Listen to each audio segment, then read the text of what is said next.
चंद चीज़ें खाली सिर्फ और देख लीजिए हज़रत नूह अलैहिस्सलाम के हिंदुस्तान से ताल्लुक़ है कि यहाँ के जो किताबें हैं और यहाँ पर जो चीज़ें चली आ रही हैं, जो रिवायात चली आ रही हैं, उनमें बहुत ज़्यादा तज़किरे हज़रत नूह अलैहिस्सलाम के हैं। नाम जो है वो टाइटल वो मनु रखा गया है यहाँ पर, और मनु कोई एक नहीं था, 14 मनु हुए थे, उनमें से एक मनु, वो टाइटल यहाँ पर ये रखा गया है। लेकिन उनका असल नाम भी दिया हुआ है भविष्य पुराण के अंदर। ये न्यू उच्चारण का तलफ़ुज़ का फ़र्क हो जाता है एक ज़बान से दूसरी ज़बान में जाने में, और उसके ट्रांसलेशन में ये जो ट्रांसलेशन से मैंने लिया है पंडित श्याम शर्मा का गायत्री परिवार का ट्रांसलेशन है, ये आपको एरो बनाकर दिखाया, छोटा सा लिखा हुआ है। ट्रांसलेशन में उन्होंने खुद न्यू का ट्रांसलेशन हिंदी में नूह का है, संस्कृत में न्यू लिखा हुआ है, ये जो एरो बनाकर मैंने आपको दिखाया जिस जगह पर है। और ये भविष्य पुराण के प्रतिशत पर्व में हवाला दिया हुआ है यहाँ पर।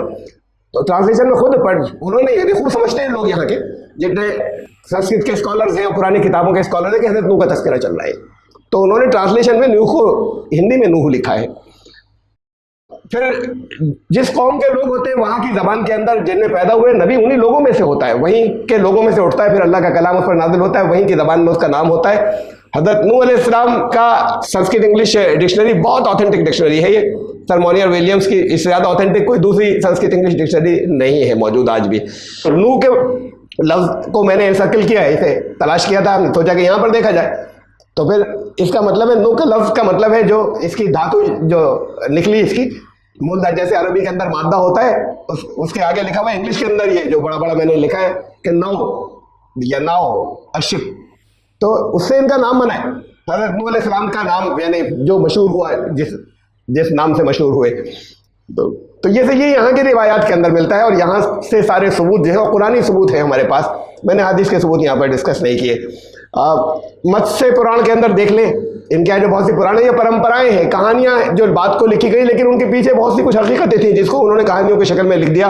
मत्स्य पुराण के 2nd चैप्टर के अंदर ही यह है कि सैलाब आया, उसके बाद फिर हज़रत नूह अलैहिस्सलाम पर को वेद दोबारा दे दिए गए, और वेद हज़रत नूह अलैहिस्सलाम के साथ आए थे। ये खुद इनके यहाँ की जो रिवायात या परंपराएं हैं उनके अंदर मौजूद है कि हज़रत नूह के साथ आए थे वेद।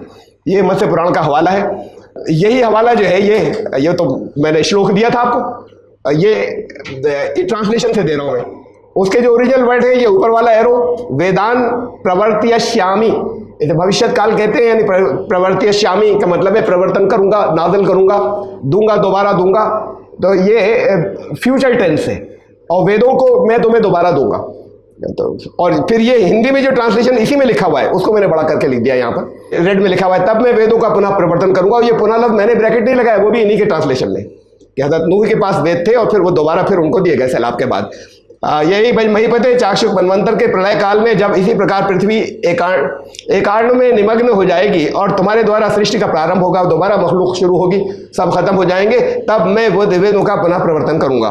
ये जो है ये यहाँ पर मौजूद है, मत्स्य पुराण के अंदर हवाला लिखा हुआ है यहाँ पर। और हमने कोई ट्रांसलेशन नहीं किया, ये इन्हीं के ट्रांसलेशन है, गीता प्रेस का ट्रांसलेशन है मत्स्य पुराण का जो है। अच्छा, अब इसको जरा सा गौर से देखिएगा और चंद और बातें। इसे तकरीबन इस बात के ऊपर इत्तेफाक है कि वेद जो है वो कदीम तरीन यानी सबसे पुराने, वन ऑफ द, यानी असल में तो सबसे पुराने ही माने जाते हैं, बाद लोग नहीं मानते तो कहते हैं हाँ one of the most ancient तो है, सबसे ज़्यादा प्राचीन में से एक, जितना मजहबी कलामों में, मजहबी किताबों में सबसे पुरानी में से है। और अक्सरियत ये मानती है सबसे पुरानी है, यानी अक्सरियत का मतलब हिंदू ही नहीं, बाकी दुनिया के सारे स्कॉलर्स।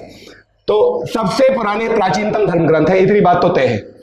और वेद जो है अर्लीस्ट स्क्रिप्चर्स है। और हज़रत नूह अलैहिस्सलाम पहले साहब शरीयत रसूल थे, ये हमें मालूम है, इसे को रिलेट कर लीजिए।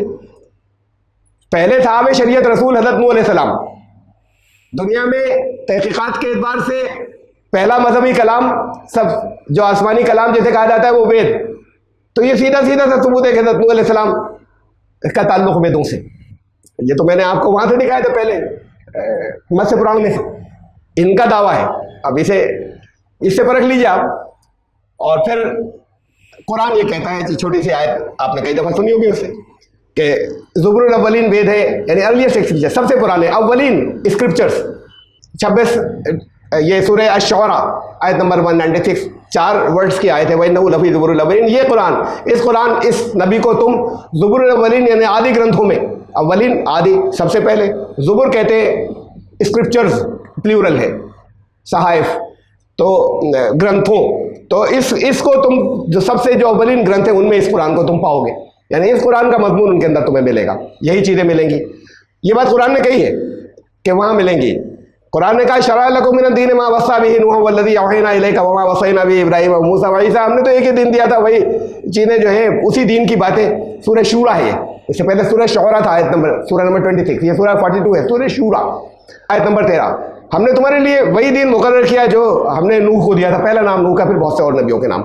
लेकिन दरअसल इसका गौर कर लिएगा कौन कौन से नबियों के नाम, इससे फिर कुछ बात निकलेगी आगे।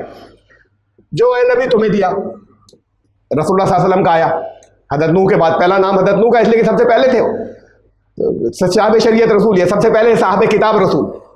हमने तुम्हें वही दीन दिया जो असली दीन उनको दिया था हज़रत नूह अलैहिस्सलाम को, और तुम्हें दिया मा वस्सा बिही वल्लज़ी अवहैना इलैक, रसूलुल्लाह सल्लल्लाहु अलैहि वसल्लम कहा गया, और जो तुम्हारी तरफ वही किया गया। वमा वस्सैना बिही इब्राहीम व मूसा व ईसा, हज़रत इब्राहीम और हज़रत मूसा, हज़रत ईसा, इतनों के नाम आए।